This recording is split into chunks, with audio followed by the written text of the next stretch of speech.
This video is of a 1 metre wide and 10 metre long blue waterfall curtain.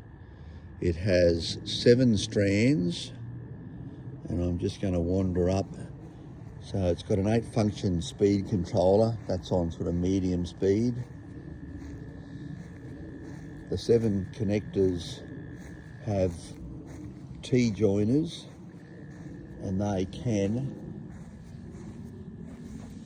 you see there, running along there, they can be disconnected, and if one's faulty or whatever, they can be changed and a new one fitted. So it's low voltage, it's got a 5 metre cord, and it's running back all the way to the power point here, hiding in the garden. There's the controller, and it's got a waterproof transformer. So I'll zoom in on that. Don't know if you can see that. It's a 40-watt transformer.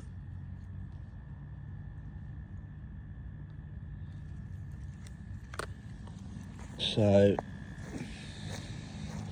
has steady on, but also 7 varying speeds.